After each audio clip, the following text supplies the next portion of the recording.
ഇന്നത്തേത് ചക്കക്കുരു വെച്ചിട്ടുള്ള ഒരു സ്പെഷ്യൽ ഐറ്റമാണ് കാണിക്കുന്നത്.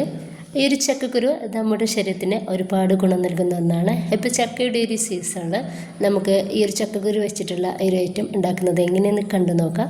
കണ്ടുകൊണ്ടിരിക്കുമ്പോൾ ഇഷ്ടമാണെങ്കിൽ നിങ്ങളുടെ എല്ലാ സപ്പോർട്ടും ഉണ്ടാവുക. അപ്പോൾ ഒരു രീതിയിൽ ഞാൻ ചക്കക്കുരു ഒന്ന് ചെയ്തെടുത്തിട്ട് കുക്കറിലേക്ക് ഇട്ടിട്ട് ഒരു 1/4 കപ്പ് വെള്ളവും മഞ്ഞൾപ്പൊടി ഉപ്പും ചേർത്തിട്ട് നമുക്കൊരൊറ്റ വിസിലൊന്ന് അടുപ്പിച്ചെടുക്കാം. ഞാനിവിടെ കുറച്ച് പച്ചമുളകും ഒരു 1/4 കപ്പ് തേങ്ങയും 1 ടീസ്പൂൺ വലിയ ജീരകം എടുത്തിട്ടുണ്ട്. മിക്സഡ് ജാറിലിട്ട് നമുക്കിതൊന്ന് ക്രഷ് ചെയ്തെടുക്കാം. ഇനിയിപ്പോൾ ചൂടായിട്ടുള്ള പാനിലോട്ട് ഒരു 2.5 ടേബിൾ സ്പൂൺ വെളിച്ചെണ്ണ ഒഴിച്ചു കൊടുത്തിട്ട് അതിലേക്ക് 1 ടീസ്പൂൺ കടുക് ഇട്ട് കൊടുത്തിട്ടുണ്ട്. കടുക് നന്നായിട്ടൊന്ന് പൊട്ടി വന്നാൽ ഞാനിപ്പോൾ എടുത്തിട്ടുള്ളത് ഇഞ്ചിയും വെളുത്തുള്ളിയാണ്. ഇതുപോലെ നീളങ്ങത്തിൽ കട്ടാക്കി എടുത്തിട്ടുള്ള ഇഞ്ചി വെളുത്തുള്ളിയാണ്. അപ്പോൾ അതൊന്ന് ഇതിലേക്ക് ഇട്ട് കൊടുക്കുക. ഒരു ഇഞ്ചിയും വെളുത്തുള്ളിയും നമുക്ക് ചെറുതായിട്ടൊന്ന് റോസ്റ്റായിട്ട് കിട്ടിയാൽ മതി. ഇപ്പോൾ ഇതാ അതൊന്ന് റെഡി ആയിട്ടുണ്ട്. ആ ഒരു സമയത്ത് ഞാനിതിലേക്ക് 1/2 കപ്പ് സവാളയാണ്, ഇതുപോലെ നീളങ്ങത്തിൽ തിന്നായിട്ട് കട്ട് ചെയ്തെടുത്തിട്ടുള്ള സവാളയാണ് ഇട്ടെടുത്തിട്ടുള്ളത്. ഇതിലോട്ട് ആവശ്യത്തിനുള്ള ഉപ്പ് ചേർത്തെടുത്തിട്ട് നമുക്ക് സവാള ഒരു പകുതിയായിട്ട് ഒന്ന് വാട്ടിയെടുക്കാം. സവാള പകുതി ഒന്ന് വഴറ്റി കിട്ടിയാൽ ഞാനിതിലോട്ട് ഒരു ചെറിയ തക്കാളി ചെറുതാക്കിയിട്ട് കട്ടാക്കി എടുത്തത് ഇട്ടെടുത്തിട്ടുണ്ട്.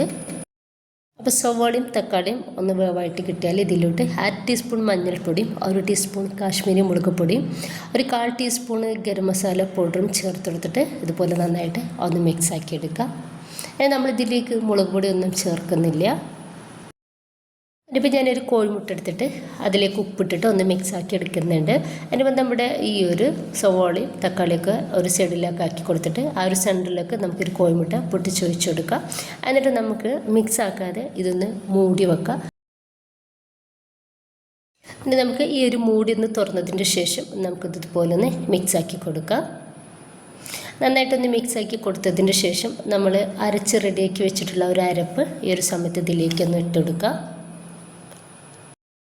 ഇനിയിപ്പോൾ ഇത് നന്നായിട്ടൊന്ന് മിക്സ് ആക്കി കൊടുത്തിട്ട് അതിൻ്റെ ഒരു പച്ചമണം ഒന്ന് മാറി കിട്ടിയതിന് ശേഷം നമ്മൾ വേവിച്ച് റെഡിയാക്കി വെച്ചിട്ടുള്ള ഒരു ചക്കക്കുരു ഇതിലേക്ക് ഇട്ട് കൊടുക്കുക.